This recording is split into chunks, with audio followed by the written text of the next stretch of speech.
Welcome to the Dark Mind Podcast.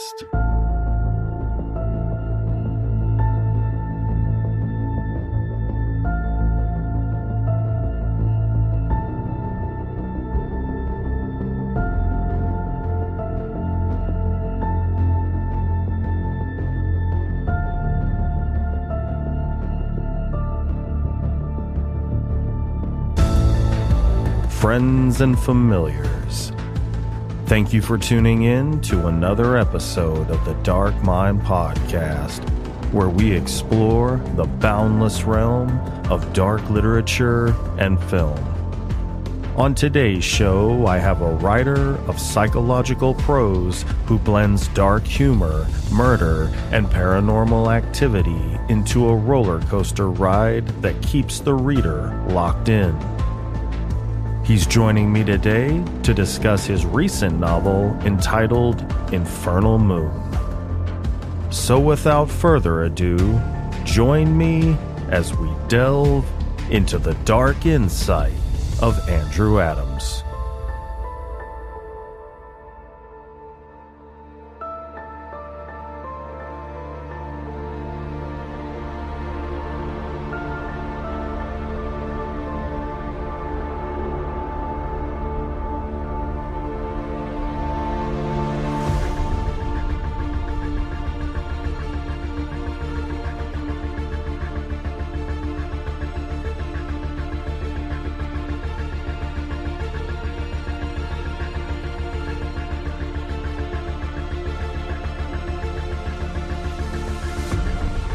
Andrew, welcome to the show. Hey, thanks for having me back. Really had a good time the first time and glad to be talking about a new one now. Absolutely. Thank you for joining me on this 11th day of June 2024. I was thrilled when you contacted me about your newest novel and couldn't wait to dive into it. And what I read immediately began with murder, followed by psychological agony, interspersed with familial dysfunction, and topped off with supernatural slavery. I was entertained and ultimately shocked by the time I reached the end, so let me congratulate you on a job well done. Thank you. This has been a long time coming. I wrote this about 2 years ago, or I completed it 2 years ago. To finally have it done and out there is just... it's a relief for sure. Yeah, finally get to enjoy those feel-good chemicals about releasing a work of art onto the masses. Mm-hmm. Well, so the story is about an 11-year-old boy named Abel who is having night terrors. And not being really familiar with night terrors, I've heard of them before, my assumption was that nightmares are horrific dreams in standard definition, kind of low level, not too intense. And then you've got night terrors, which are horrific dreams in high definition. Very vivid, very visceral, very terrifying in general. So what is the difference between nightmares and night terrors? That is a great comparison. Also, a night terror would be more of a panic attack as opposed to, okay, I have a little bit of anxiety going on. It's essentially a panic attack in your sleep. And he has both in the story. He has the general nightmares and then he has the night terrors as well. Okay.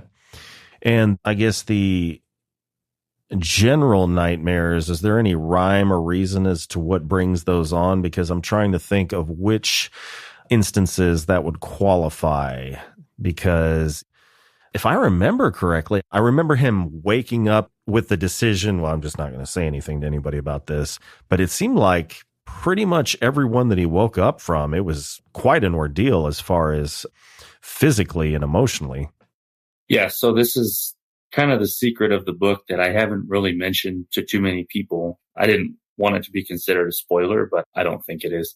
Okay. The concept behind the book was based on the 9 circles of hell from Dante's Inferno. Okay. So each of the nightmares where somebody is murdered was based on the next circle of hell. So the first one is limbo, where the person was murdered in their bed, unable to move. And then so on and so forth. And it's not a plot point that you have to understand Dante's Inferno. It's an 800-year-old book. Yeah.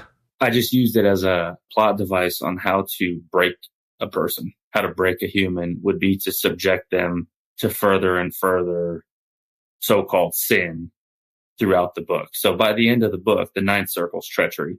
And I don't want to give that part away, but yeah, definitely not. By that point, it's like, okay, you've been through 9 circles of hell of how to punish a person, how to break somebody. Yeah, I do remember. Didn't you begin the book with a quote by Dante from the Inferno? I did. Yeah. And I guess, is the Inferno kind of like a scene in the Divine Comedy, or am I confusing that with something else? It's a section of the Divine Comedy, yeah. Okay. That's just a concept that I've always been fascinated with and wanted to incorporate. And as with most of my books, you can either go in surface level and just take it as is, or you can dive into the concept as deep as you want. Okay, because there's a lot of instances where, I'll assume things, and the person I'm talking to will be like, in not so many words, you're reading too much into that, but you kind of have a big Easter egg or underlying thread there with the 9 circles of hell, which is interesting. I was going to ask you about certain underlying threads, but I did not see that one coming, and I'm kind of kicking myself in the ass because obviously you started the novel off with a quote from Dante. So yeah, that's interesting. I wanted to leave it as an Easter egg to see who will find out. That's a really tough one to piece together. Yeah. Okay. But then with the idea that you could read it without having any knowledge is fine. Yeah. But if you're a fan, Yeah, definitely not necessary to understand the story or be bowled over by it, definitely. Well, so Abel lives with his mother, Leanne, his father, Howard, and his older sister, Maggie.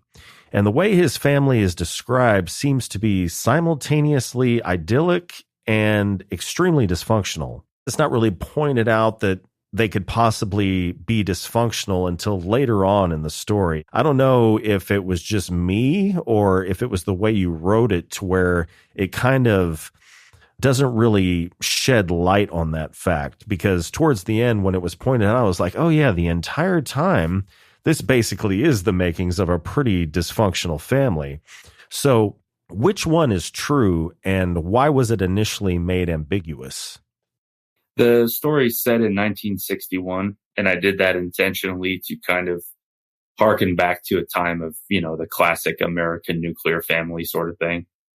And coming out of the 1950s, which we would think of as, kind of a very innocent time. And I believe at that time, families really wanted to appear, quote, normal, wanted to come off as perfect and, the nuclear family. Yeah. So there's a lot of dysfunction in there for sure that they're trying to mask, especially Leanne, his mother.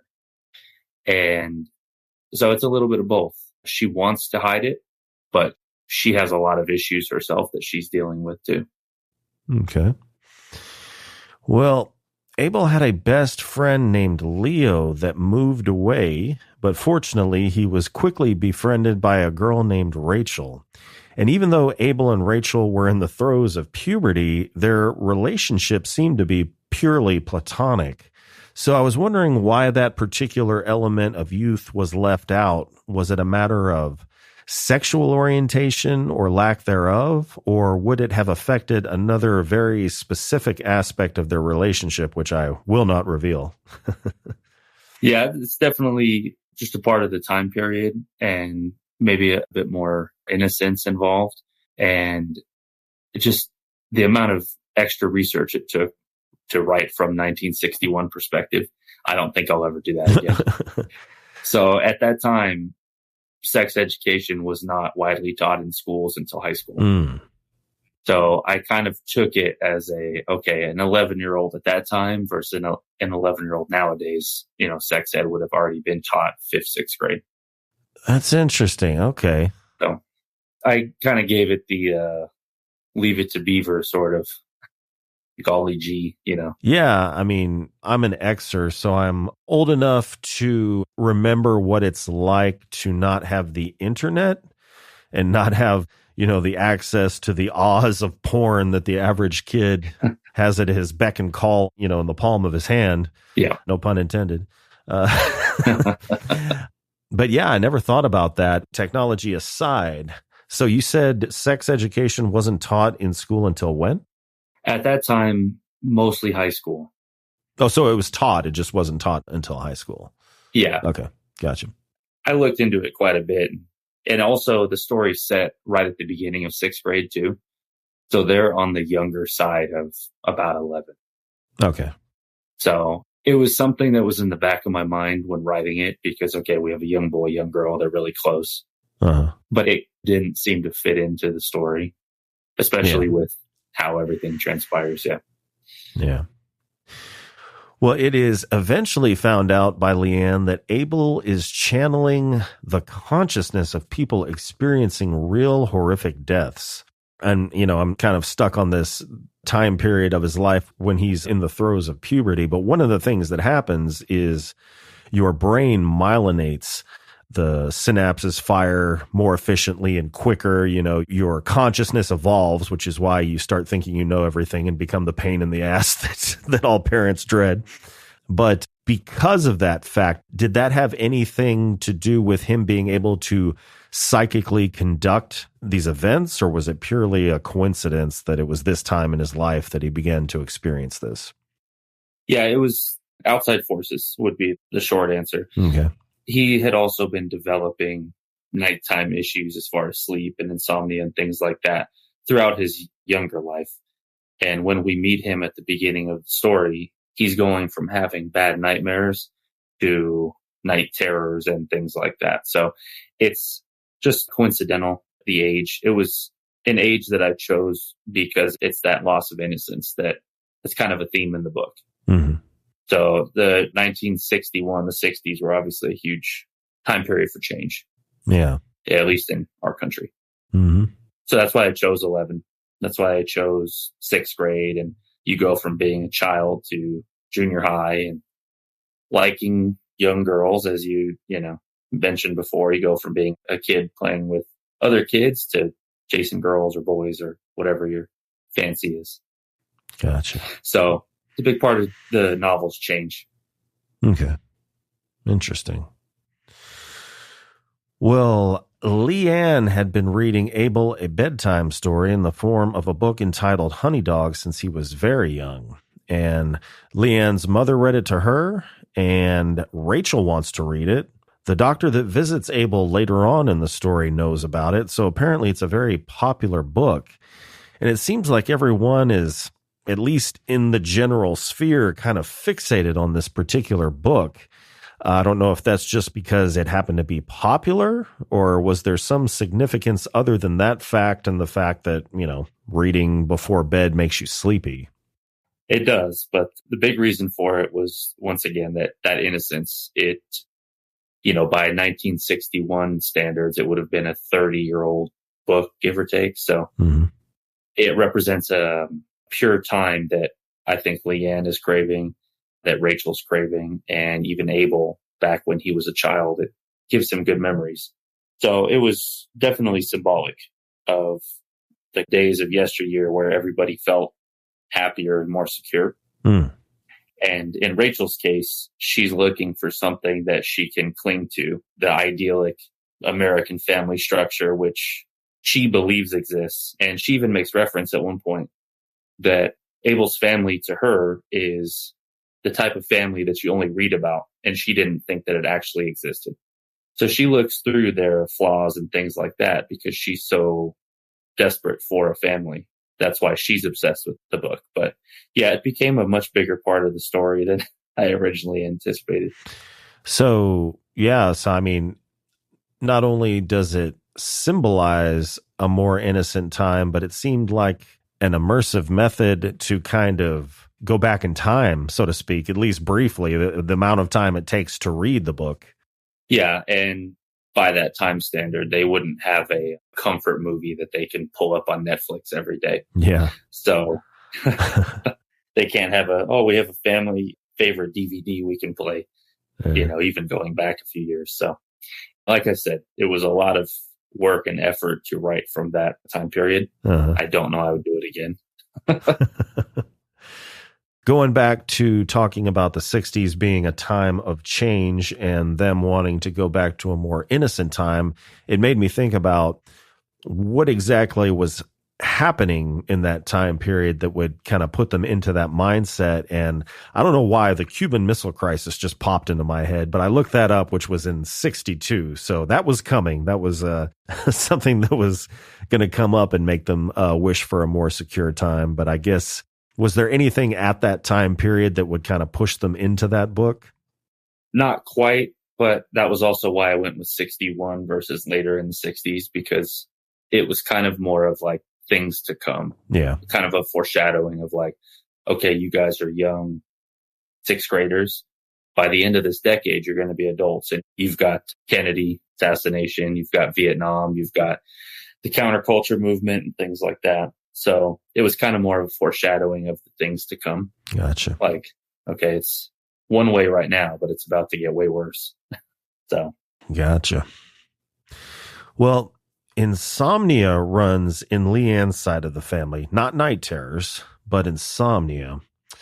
Was the insomnia that she had just the run-of-the-mill hereditary biological variety, or was there something psi related? And listeners at home, if you haven't read this book or are not familiar with the term psi, PSI, it's basically just things related to psychic abilities like telekinesis, precognition, stuff like that. I wrote it just as a biological factor. It kind of alludes to possibly being psi related, but yeah, just kind of a family trait. And that's something that kind of ran through my family as well, was just sleep disorders of all types. And that was a big inspiration for his night episodes. I had night terrors. I was a sleepwalker. I was you name it, I had it when I was young. So insomnia was a big one. Well, had Leanne suffered from it consistently, or was it kind of like a flare-up, for lack of a better term, because of Abel's issues? Consistently, and only made worse by his issues. She was the type of mother that takes everything very personally and very hard, and everything kind of falls on her plate. So when he's struggling, she's struggling. Mm-hmm. And that's why she and Abel have a closer relationship than she and Maggie. Mm. Because Maggie's written as more of a, quote, normal child as opposed to Abel. Yeah, seemed like Abel kind of fell from the Leanne tree and Maggie fell from the Howard tree. Yeah. Yeah, me and my brother are the same way, only vice versa. I would be in the Abel camp for sure. Oh, yeah. As opposed to the Maggie camp. Yeah. Yeah, no. Yep. I've got all my dad's issues, and my let's just say my brother does not. Yeah. Yep. Yeah. Well, did it lead to Leanne having a problem with alcohol, or was this a recent issue related to Abel's situation? I alluded to her having bouts in the past with alcoholism, and she had kind of been fluctuating, and this was kind of the enabler that pushed her back into it, because as I said before, she takes his issues on the chin as, okay, well, this is my fault, and that's her coping mechanism. Yeah. So I guess kind of what I was throwing around in my mind was maybe, you know, how some people get addicted to pain pills when they actually have an issue. Yeah. Like, yeah. I know some people drink alcohol to help them sleep if they're having an issue sleeping, which, I mean, it doesn't work, but I'm sure it helps you end up unconscious at some point. So I didn't know if maybe that was the deal, like she was trying to medicate a problem and inadvertently developed a problem. Yeah, a little bit of both. Something that she had struggled with in the past. And she also started smoking cigarettes again. And that was a time where alcohol was commonly not prescribed anymore, but commonly used for pretty much any ailment. Yeah. A little bit of whiskey. Yeah. Yeah. I remember my grandfather, rest his soul. He grew up in a time where, I mean, just like watching Mad Men, you know, he was a draftsman, like he was a mechanical engineer and he did some sort of drafting. And you would think that, you wouldn't want those people drinking, but those guys would drink on the job. It was crazy. Not like just constantly, but like, okay, it's time to break for lunch. Let's have a few drinks and come back to work and design something potentially dangerous. I don't know. It's very common in engineering and anything blue collar. Yeah. Even still today. Yep. Well, Leanne's introspection stood out for me, especially the almost jealousy-like feeling she gets when Abel wants to read Honey Dog with Rachel instead of having it read by her, and also the way that she felt as though she was a failure as a mother when it came to her drinking issues and not being able to figure out what was going on with Abel or, get him some sort of help. So I'm neither female nor a mother, but it seemed to me very authentic. How did you get into that headspace? Because I remember serial publication, that was from the point of view of a woman, correct? Yes. So not your first rodeo, but this specifically, this very maternal role. How did you get into that headspace? That's a great question, because I'm neither female nor a mother either. I'm a father. Get out of here. Very different. Yeah, very different being a father than a mother, but I was a huge mama's boy when I was a child. So maybe just paid a lot of attention and just took notes. And my mother was nothing like Leanne, or at least not in a lot of ways, but maybe just observation and hope and a prayer that I did it right. So I appreciate you saying that. Yeah, you say you were very observant, but it's Leanne's introspection. I guess it's something you could get from just observing, but, just like the pining for the lost, I assume mothers, when their kids start to tell them things like, I think I'm a little too big for you to be reading me a bedtime story, or can you not walk me to the door at school, or, to start like kind of cutting ties with them. That's gotta be kind of rough, especially for the maternal bond. So it is. My kids are at that age now. So it's kind of something that I've witnessed myself, and they're still kind of young, but at a certain age, they go from wanting mom all the time to wanting to hang out with dad. Okay. More and more, And at what point do they stop wanting to hang out with dad? Is that the terrible teens for like, dad, you're lame? Yeah. Yeah, I think teenage years. And then I think when you become an adult, often you understand your father a lot more than you did when you were a kid. Mean old dad, right? I'm starting to become my father. I think we all do at some point, right? Well, the victimization that Abel experiences in his dreams varies from a man and woman killing someone in their bed to a woman killing her husband to a degenerate gambler getting killed by, I guess you would refer to him as a loan shark. Is there a common denominator among these incidents to which Abel is subjected? And I know there could be one that's related to an intense spoiler, which I don't want you to, give away, but is there something detached from that that's just common among these? Yeah, without giving anything away, the biggest common denominator would be the 9 circles concept. So each time that somebody's murdered in one of his nightmares, he's going through another circle of hell. So the first one, like I said, was limbo.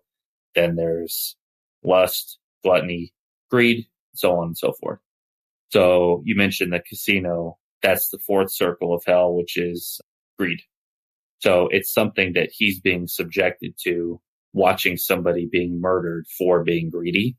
And he's also being murdered by somebody who's greedy. So obviously in Dante's Inferno, they didn't have casinos. So how do you know? I only used it as a concept. That's true. I did read it in preparation for this. I read it quite a bit, and it's a tough read. Yeah, well, I am not going to put up any airs saying that I have read it. You can call me uncultured swine all day.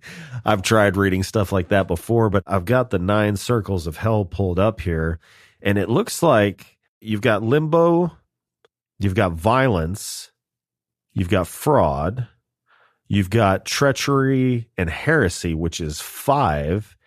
So it looks like 4 of those are 4 of the 7 deadly sins. Yeah, there's a lot of overlap. Okay.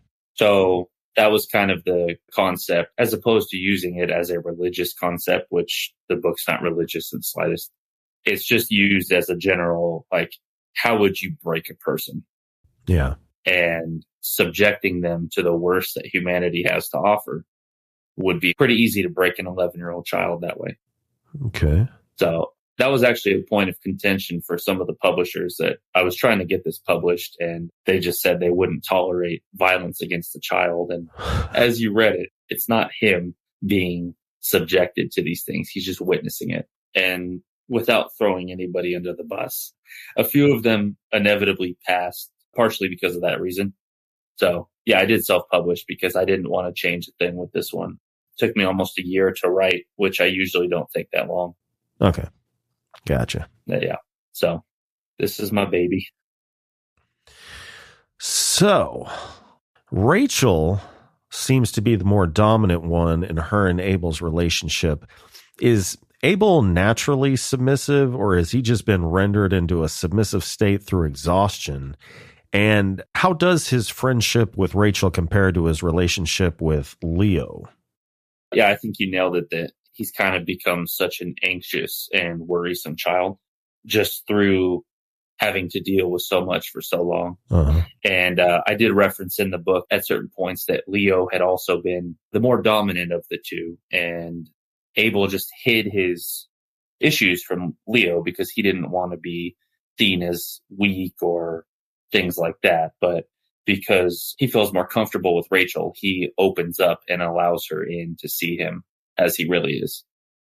Okay. So that would be the biggest difference between the two. Yeah. And I guess there's well, I'm not going to go there. Constantly treading that thin line of spoiler territory. Yeah, that's tough. But circling back to the book, Rachel's living situation began with her mother running away. And I can't remember. I know there is a bit of a question as to what's true and what's not, but at least what's presented, Rachel's living situation began with her mother running away. So why did she run away? And was her dad an alcoholic before, or as a result of his wife leaving? Yeah, without spoiling anything, Rachel does tell quite a few lies and stretches of the truth. But there's one chapter where she mentions that her dad had been a drinker, and that was part of the reason why her mother eventually lost it and ran away. Okay. So she kind of made comment. Abel asked her, "Do you love your dad?" And she flat out says no. And then he says, "Do you love your mom?" And she said, maybe. I don't know. I don't feel either way for her. Okay. So, and Rachel also, she looks for Leanne's respect and approval often because her own mother's gone, as opposed to Howard, Abel's dad. She kind of feels like, okay, cool, I like him. It's fine. Okay. Well, Leanne continues to find evidence that Abel's night terrors are real events. So it's kind of I thought of him in the context of one of those psychic detectives. Did Abel ever see any details that could help a police investigation, or did these events always end up being closed and shut cases? I thought of the legal ramifications of that as well, but after having done my last novel serial publication, I didn't want to dive back into the police world again. And so I kind of just left that as mum sort of thing. Like, it's happening. There are murders out there in the world, but we're not putting them on the screen, so to speak. So I didn't want to go down that route too much. Well, Leanne decides to give Abel a home remedy of which the recipe had existed in her family. Now, this part I didn't get. It had existed just for one generation, like it was formulated by her mom, by, I guess, consulting a holistic doctor, and she kind of cobbled this recipe book together? Yeah. So to kind of go along with the theme of self-medicating in the family, Leanne had several brothers that I mentioned at the end of the book, several alcoholic brothers that pretty much put her to shame. So just to kind of go along with that self-medicating theme, her mother had made this handwritten recipe book of sorts. And so... Was she a witch? She... That's a great way to go about it, yeah. You should have written that in somehow. Like I said, I like to leave things for interpretation more often than not. So, gotcha. Well, since the story takes place in 1961, there obviously wasn't any Ambien, but did you consider having him put on a powerful sedative? Like, I think, if I remember correctly, they gave alcoholics Thorazine or probably like phenobarbital, something like that. And if they had, how would what he experienced differ from being on a pharmaceutical rather than this natural remedy? I wanted to maintain that Leanne is his best interest in her mind at all times. And even though she kind of made an error, she's doing it for his best interest. So in her mind, she's going, hey, this is natural. It can't hurt you. She ended up semi-hurting him. But in her mind, injecting him with Thorazine might be a little bit extreme. But to answer damn the you, second big part, pharma. yeah. Yeah, to have a syringe full of Thorazine at home. Well, not her, but like, that doctor makes house calls at one point, have him come over and just sedate the hell out of him. Just give him a shot. Yeah. Yeah, it would have definitely exacerbated the situation and would have been a much more intense and vivid dream. But that particular instance, that was the river scene. And I chose that, which it also coincides with the fifth circle of hell. I chose that to correlate to drowning for that reason. Okay. Gotcha. So it's like he's drowning in his sleep. He can't come out of the water. He can't help himself. He's drowning. Yeah, it's funny that you say, how did you word it? She made a mistake. Because, the remedy was natural. It was just a few drops. From what I can remember, it just had like valerian root and what was the other main thing? Chamomile, lemon balm, things like that. And that was based on myself. I can't take any of that because I have an adverse reaction. Oh, really? Okay. So if I take any sort of sleep aid, melatonin, anything stronger, I'll wake up within an hour with the most energy in the world. And I have horrible nightmares when I take anything like that. Wow. Okay. Even still today, it's never gone away. All right. Well, yeah, you said inadvertently harmed him in so many words. So, as you said, was it just simply him having an adverse reaction, or was there a mistake made in her alcoholic, intoxicated state with the mixing or the production of it? That's an interesting point in the production of it, that it could be more concentrated than she had hoped. Yeah. But she does mention to him, I'm only going to give you half a dose. Mm-hmm. And then she ends up squeezing the dropper even harder just to make sure that he gets a full dose. Yeah. So she does give him more than she tells him. So, yeah, that's an interesting point about the actual making it, because she did make it under the influence. Yeah. So. And as you said, he still had the dream. He was paralyzed, maybe stayed in the dream, stayed unconscious longer than he normally would had he not been sedated by this stuff. And it caused him to be, from what's described, almost like hypothermic. Is it true that night terrors drop your body temperature like that? They actually raise your body temperature. Oh. But for some reason, they lowered my body temperature. So I had a night terror one time. My body temperature dropped to about 94. Whoa. And I was so shaky, and I was, 18, 19 years old. I had a bunch of stuff happen. That's a whole other story, but I was getting night terrors again. I hadn't had them in well over 10 years. And a lot of my issues that I had as a child came back, and my body temperature dropped to about 94. Wow. And nobody knew why. And here I am. So, yeah, I was interested to know what the metric was. Hypothermia is a condition that occurs when core body temperature drops below 95. And you were in 94? 94 point something, yeah. Well, close enough. Jesus Christ. That's pretty intense.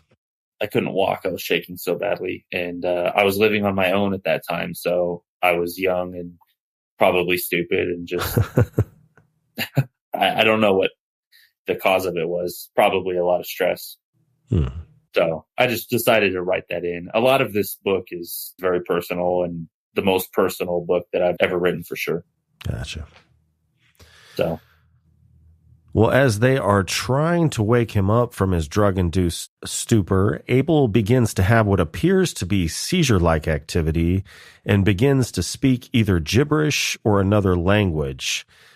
Kind of sounds like what you were describing as far as parasomnia, at least the seizure-like behavior might be, but the gibberish or another language that he was exhibiting doesn't sound like, at least what I read, are symptoms of parasomnia. And it really creeped his father out. And his father seemed like a present dad when it came to their miniature golf outing, but he's also made out to be an absent father obsessed with his work.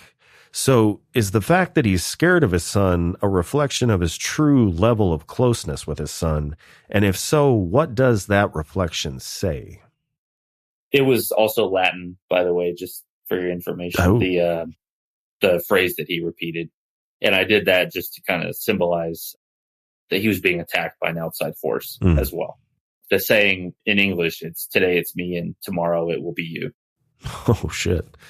I should have looked that up. Yeah. I took several years of Latin in college, so nice. I try to incorporate it whenever I can. But about his dad, just to kind of continue with that theme of the days of yesteryear, and his dad is in that age range that he could have been a World War II vet. Mm-hmm. And so just kind of that attitude that they used to have in those times was, oh, you're fine, rub some dirt on it, so to speak. Whereas the mom is concerned and she's a stay-at-home mother, so she's around him more often. Mm-hmm. And kind of sort of the two of them were based on my parents and my mom's attitude towards things. And my father's attitude was just kind of like, we're all good. We're fine. Mm-hmm. And it's, I appreciated both, to be honest, because, when you scrape your knee as a kid and you go to your mom and she's going to take care of you and your dad's going to ask why you're crying. Mm-hmm. So I wanted to include that for sure. Yeah. My dad, his line was, "Are you dying?" Like, no. Yeah, exactly. Well, then suck it up. But that sort of toughness is also necessary, as is the compassion of a mother, because you need both. Mm-hmm. You need a compassionate person and you need a maybe unnecessarily tough person, because as we know, life is tough. Yeah, I mean, you don't want to succumb to the devouring mother archetype, but you also don't want to be a sociopath. You want to have that balance. Yeah, balance, exactly. So he's kind of just her character foil in a lot of ways. Mm. He doesn't understand what's going on because he's not that type of person. There's people out there that don't get anxious. They don't have nightmares and things like that. It would be hard to understand, let's say, like a panic attack. If you've never had a panic attack, it would be really hard to understand. Yeah. If you're looking at somebody just sitting there thinking they're dying and you're going, what's wrong with you? Mm-hmm.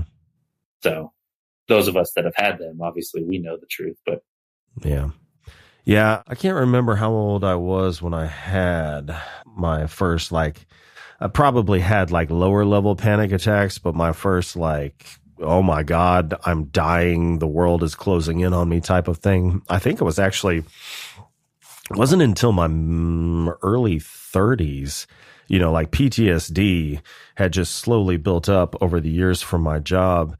And, before that, I used to look at people that had panic attacks and be like, what are you doing? You're exhausting me. Stop breathing that fast. Just relax, Just watching them would exhaust me. But then after having one, you're like, no, I know exactly what's going on. It feels like their chest is filled up with ice. At least that's the way I experience it. I just feel like my chest is full of ice and I can't breathe fast enough to get this, freezing feeling out of my lungs. I just feel like I can't breathe because, I'm being frozen from the inside out. Yeah, that's a good way to describe it. And it's kind of a big theme in a lot of my writing because I had full-on panic disorder for a couple of years after my mother passed away. And I was, a young adult and I was having multiple panic attacks per day after that for a couple of years. So I pull from that time period a lot for my writing, for sure. Well, circling back to the book, Abel doesn't end up making it to school one day, and Rachel, of course, gets very lonely because they're Like Forrest and Jenny. Jenny. My God. But, two peas in a pod, Forrest and Jenny. And a new girl named Dorothy shows up during lunchtime wanting to make friends. So she's 9 years old and in the 4th grade. And she doesn't seem to have a defined role in the book. So I was wondering what her role was, because she appears at a vulnerable time and then disappears. But after having heard your underlying narrative of the 9 circles of hell, I feel like you're about to tell me something very symbolic about this young woman.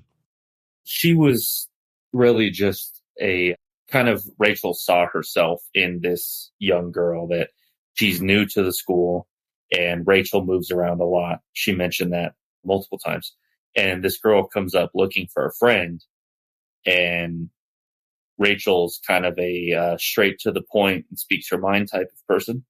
And so she kind of starts off rudely to the girl, but she feels bad for her in the end because she sees herself as the new girl looking for somebody to eat lunch with. So she takes pity on her and tries to pass off her reading hobby to Dorothy. And later on, she meets her in the library. Don't want to spoil anything from there. But that was kind of Rachel's goodbye party, so to speak, was the library scene with Dorothy, because that was kind of symbolic of her leaving another town. And once again, I don't want to say too much, but saying farewell to innocence. Yeah. So Dorothy represents Rachel's innocence as, a 9-year-old girl versus the ripe old age of 11.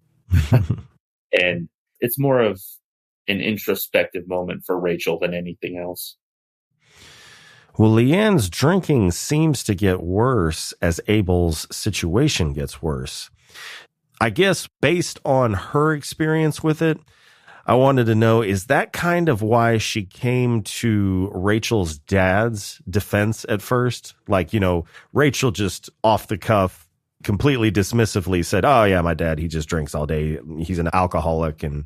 But Leanne is kind of like, well, I mean, some people have a hard day at work and they want to come home and have a drink. And like, oh, he doesn't work, Yeah, it kind of shows her insecurities. Yeah. Leanne's insecurities that, in her mind, she's going, well, it's okay to drink for your ailments, which at that time, once again, it was more acceptable or less unacceptable than it is now. I think we've learned a lot about that. So over the course of the novel, Leanne falls into that hole. But at the start of the novel, she's not an alcoholic at that time, but she had recovered from it or bouts of it in the past. Yeah. Okay. Well, coming to the doctor and parasomnia, Abel eventually sees a doctor who makes a house call. That's how you know this is not modern day, because there's no way in hell you're going to get a doctor. Well, I guess you know what? Doctors do make house calls over the internet, I suppose, but definitely not in person. So the doctor diagnoses parasomnia. So other than experiencing real events, which, is kind of psi phenomena, are Abel's symptoms real symptoms of parasomnia? And is there any artistic license you've taken? What's real? What's not? Seeing people murdered is not parasomnia. Damn it. To my knowledge. It would have been a lot cooler if it was. Yeah. Yep. Like I said before, a lot of this was drawn from my own experiences with it, and sleepwalking and sleep talking, night terrors and things like that. Those are all parasomnia. I did mention briefly at one point at the start of the book that his sister Maggie was a bedwetter, which is also parasomnia. Oh, okay. So it kind of goes along with the theme of, hey, we're the perfect little Morgan family, and, Maggie's perfect, Abel's not. Well, Maggie had her own issues when she was younger, too. And as far as the artistic license, I'm sure I probably stretched a few things here and there just to fit the narrative. But for the most part, it's all right on line and based on my own experiences with it. Yeah. Gotcha. Okay. Well, Rachel seems singularly focused on reading. She had never miniature golfed, never played catch, things like that. So if she hadn't had reading as an option for how she spent her time, how would it have affected her, and what did reading do for her as far as the way she interacted with the outside world? Just gave her an outlet. gave her people to meet, especially moving around. She makes reference to having a library card in every town that she moves to. Mm-hmm. Had she not had that, probably would have gotten in a lot more trouble. Maybe gotten into Dad's stash there. Mm-hmm. That's a dark pathway to go down, a child alcoholic. Yeah, I don't know if I can imagine Rachel intoxicated. Yeah, that's a good question. I think for a lot of children that kind of are around trauma like that, they need that outlet. And for her, reading is like this perfect world that she can get lost into, which is why she's obsessed with the Honey Dog book. Mm-hmm. It's symbolic of something that she sorely lacks. And instead of turning out like her dad, she wants to do better and be like Abel, or the outside version of Abel, not the dysfunctional family part. Mm-hmm. Yeah. So in regards to the library, I had this, actually the podcast I released today with Christopher Rufty, been kind of asking people like, so when it comes to a bookstore environment, which is more magical to you? And not like a Barnes and Noble, like imagine the coolest indie bookstore you've ever been to. That or a library, which is more magical? The bookstore. Yeah? For sure. Okay. The smell of it's different. The smell of new books versus very worn books. Like I can smell both in my head. Mm-hmm. I used to go to a library quite a bit when I was a kid, and it was also special, but the thought of buying a book and it's yours that you get to keep mm-hmm. and never have to return, that was a special feeling for me as a kid. A lot of late fees. Yeah, the video store for sure. Blockbuster, we weren't allowed back quite a few times. So really? Well, the late fees were so much, we were like, well, we'll go find a different one. Oh, okay. Yeah. I thought you were saying they were literally like, don't you ever come back here. Pretty close. I was going to say, figured as long as you pay the price, they'll let you stick around. There was one of them that we just never went back to. We had like $100 in late fees, and they just kept building. Damn. And we lost the tape, the VHS tape, and it closed down, and we just never went back. Yeah.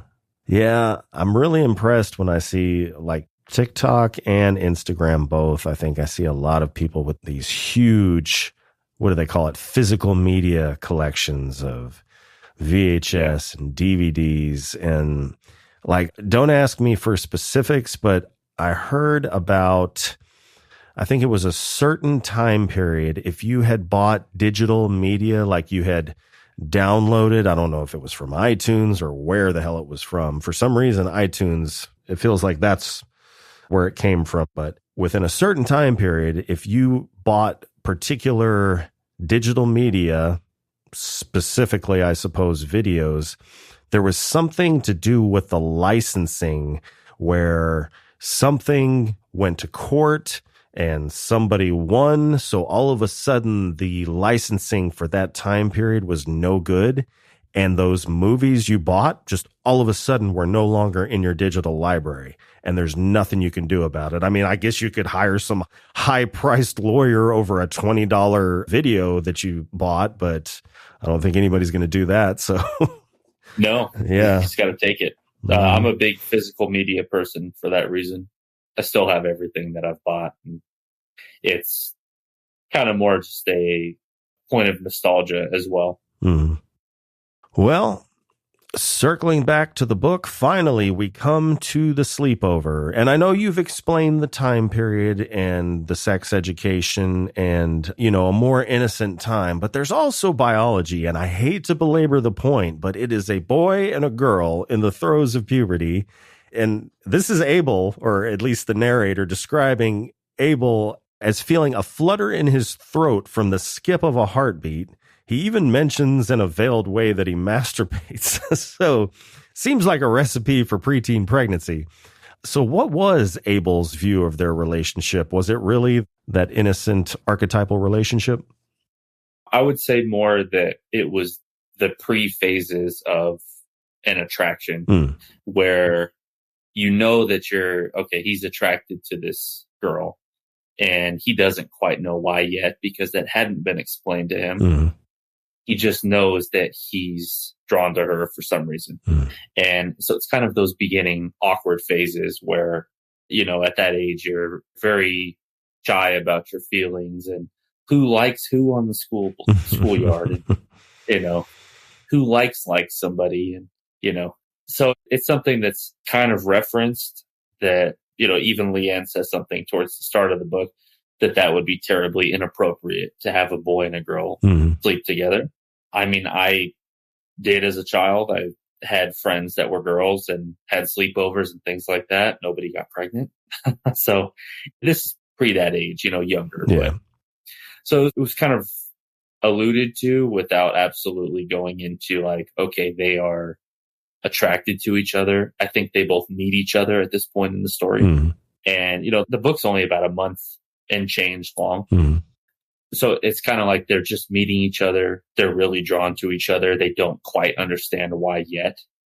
They're in that beginning stage of okay, I want to be around you. I don't quite understand why. And that's why he kind of eschews Leo, his old best friend, in favor of Rachel, because he's like, you are fantastic. Yeah. In a way that Leo was not fantastic for me. Yeah. So.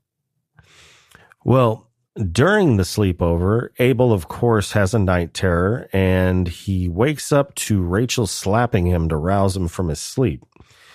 This results in Maggie finding out that Abel's night terrors are actual events, which results in her throwing an adolescent tantrum that seems very odd given the circumstances. It seemed like a very odd response to being told something as wild as my brother is having these night terrors, which are actually conscious embodiments of victims of horrific crimes, So it seems like she's more than just an immature teen. She might have a little bit of the full-on narcissist in her.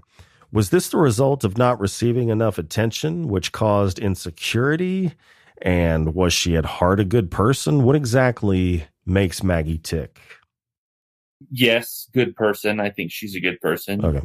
But a lot of information and a lot of fear and emotion all hitting her at once, that her younger brother is weird, for one, but also he might be in danger. She's dealing with the fact that she's always kind of on the back burner, and they make a lot of reference to Maggie being, quote, weird and just kind of an odd duck. And so just a lot of emotion going through her, that the family's always so focused on Abel and his problems and his this and that. And Howard, their dad, tells Leanne at some point, you need to remember her as well. And it just kind of plays into the dysfunctional family archetype that, she's sitting there off to the side, like, what's going on with my brother? I secretly love him, but I can't show him that, as older siblings tend to do. Yeah. And so I think it was just kind of a breaking point for her. And she does apologize to everybody. And she says, I will be on your side. I will support you, to her brother. They have a little heart to heart right after that, too. So she could be a narcissist. She could definitely be a narcissist, but it was kind of more of an overabundance of emotion. And also she is a freshman in high school. So just a lot of things going on in her brain, too. You know what? Maybe my accusing her of being a narcissist is me being influenced by somebody who I shall not name, because there is a point in the story of basically everybody in the family being labeled in some unhealthy way by a particular person. And I remember them saying that Howard was obsessed with work, not a present father. Leanne was a degenerate alcoholic. And I think Maggie was a narcissist or something close to that. Am I remembering that correctly? Yeah. Yeah. So I guess I'm having the wool pulled over my eyes by the one. I mean, it was just to show the kind of duality of people, where it's like, okay, we have our good side that we want to show everybody, our positives and our strengths. And then we have those insecurities and our shortcomings that we try to hide. And occasionally we lose control of ourselves, and our true face, our negativity, shows itself. Okay. Well, finally, Abel has the night terror to end all night terrors, and everything becomes clear. He has been led astray and betrayed. It was a hell of an ending, and it was great to see Abel go from being helpless to having some agency. So, is there any chance of a continuation of the story or a recurrence of any of the characters? At this time, I haven't planned anything. I tend to kind of like to leave stories where they lie and say, this was the story. I want you to take from it what you take from it. Mm-hmm. You never know. Never say never. I don't want to spoil anything, but tell me what you know. Yeah, I mean, it could be on the back burner for sure. My next novel, my follow-up to this one, is done, and I have more plans for a sequel for that one. So okay, that's a whole other topic, but I kind of feel like this ended in the way I wanted it to end, and I guess we'll just see how it goes, and we'll see how the reception is. All right. Well, it was a hell of a story. Listeners at home, buy it, read it, and review it. And I saw that you just released a novella, I believe it is, entitled Black Widow Blues. Can you tell me a little bit about this? Yeah, it's a novella, but it's based more in addiction and grief. Okay. And in that way, there's parables to Leanne in Infernal Moon, except this character, she's addicted to eating live spiders. Good God. Why would you do that? So this was just a creative storm that I had, and I wrote it in about a week. The idea hit me in between novels, and I had to do it. You wrote it in a week without the assistance of stimulants? No stimulants here, just caffeine, nothing illicit. Well, that's a stimulant. That counts. Yeah, nothing crazy. A lot of coffee. Well, let's see here. You mentioned I don't even know what the term is, actually. When people put out like a dual novella release, each person has a novella released in a collection. Would that be considered a dual novella release? We've been calling it a split. I don't know what the proper term is. We're taking that from the musical term. Okay. Yeah, doing one with Mason Marks, who I've had on the show previously. Can you tell me a little bit about that? Yeah, he's just a good friend of mine, and one of the first people I met in this community when I put my first book out. And he and I we've kind of hit it off pretty much as guys who would be good friends if we lived any closer, but we're across the country from each other.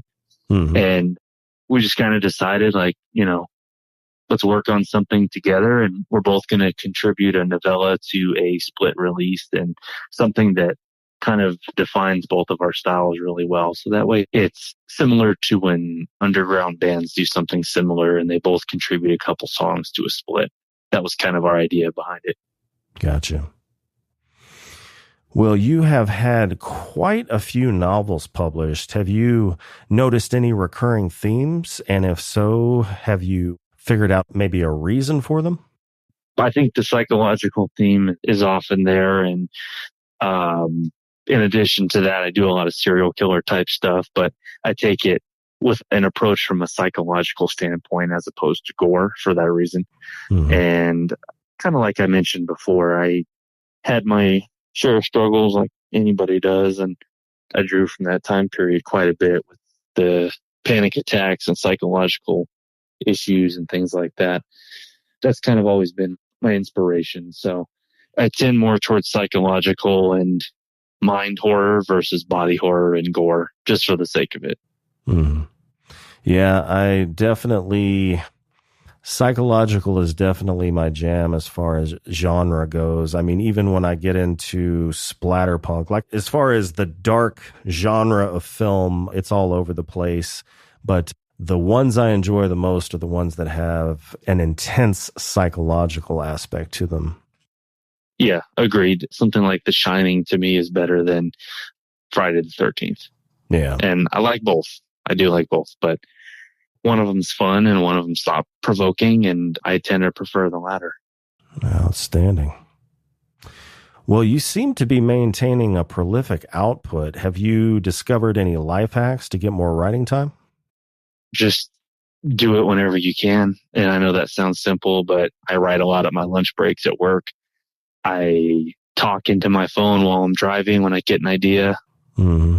I have Google Docs on my phone. I have notebooks with me at all times. It's really the small stuff. There's nothing that can forego doing the hard work and doing the writing. But if you give yourself that opportunity to do the small stuff whenever you can, mm-hmm. it makes the writing process itself much smoother. When you have a notebook full of ideas and you go, okay, this is all laid out for me, versus sitting down and just trying to compile it while you're writing, that's pretty tough. Yeah. So, well, one thing I've noticed as far as the indie literary industry seems to be doing these days is it's doing well, and it's giving the mainstream literary industry, in my opinion, a run for its money. Have you noticed any up and coming authors that you've been impressed with? And if so, who would they be? Admittedly, I don't read as much as I should, just based on my day job and my daily life and my writing and all that. But mostly everybody that's kind of become my friends in this circle is Mason Marks, as you mentioned. He's a great writer and also just a great guy that I've had a good time getting to know. I mentioned last time I was on the show, Alana K-Drex. She's been a friend of mine, and her writing's fantastic. Up and comers, another friend would be Emma Jameson. Mm-hmm. She is working on her debut collection. I've read some of her short stories, and they're fantastic. So people like that have become my circle of people that I've really come to know and appreciate, and they're also great writers. So it's inspiring, and I hope I inspire them in return. Awesome. Well, I feel like I've seen a lot more short fiction lately. Is my perception correct? And if so, why do you think that is? Yeah, I think we're trending more from novels to novellas a bit more, and short novels. It's easier to consume. And with the amount of entertainment out there anymore, it's hard to take in a Stephen King novel that's 900 pages and also fit in the 5 other things you want to read that week. So it's in the competitive market. I think short fiction's kind of taken more of the front seat as a more viable option. It's cheaper to do, it's cheaper to produce, it's quicker to write, quicker to read. So damn straight. Well, I noticed that you are on the Threads social media platform. I've never been on it myself, and I don't know how active you are. Is that platform good for book marketing? I haven't put too much into it. Yeah. I post something a little goofy here and there, and that's about it. But so far, I think I just haven't put the attention into it that it requires. It's very similar to what was formerly known as Twitter. Yeah. So it hasn't been great for me so far, but maybe I should also put a little bit more time into it. Gotcha. Well, what is the best platform in your opinion? I use Instagram and Facebook, and they've both been very good for me. I think Facebook might be just a bit better. Okay. It allows for longer descriptions and more information as opposed to just a picture. You can post links more easily. You can promote yourself better. But having both of those in combination has been great. Instagram's great too. Yeah. Well, I see that you went to AuthorCon. Can you tell me a little bit about your experience? Yeah, I went to StokerCon. Or StokerCon, excuse me. StokerCon. Yeah. It was a great experience. I got to meet a bunch of authors that I really idolize, Philip Fracassi and Rebecca Rowland. I've been friends with her online for several years, but finally got to meet her in person. Was fantastic.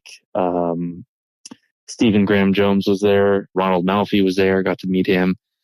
And I also had a booth just selling my own book. So that was fantastic to get out there to that big of an audience and just sell books and sign books. And it was an amazing experience. Awesome. Well, Andrew, it has been a pleasure talking with you. Absolutely. Like I said, I had a great time the first time and maybe even a better time this time. So I appreciate that. Well, as we bring the show to a close, is there anything you'd like to plug or let your readers know about? Yeah, I have a novel coming out early 2025 through Mad Axe Media. It's called Son of a Serial Killer. And I know that's a a topic I touch on quite a bit, but this is more of the psychological and sociological aspects of a serial killer, as opposed to, it's not a slasher for sure. So that's done and written. That's coming out through Maddox Media. We'll have an exact date shortly, but early next year, or first half next year. And then I've also got the split with Mason Marks, which does not have a release date as of yet, but that should be coming out later 2024. All right. Well, sounds good. Well, listeners at home, all links are in the description. And Andrew, thank you again for joining me. Thank you. Much appreciated. And thank you to everyone that tuned in. If you enjoyed today's episode, please be sure to follow my radio channel by clicking the link in the description so that you can listen to the episode live.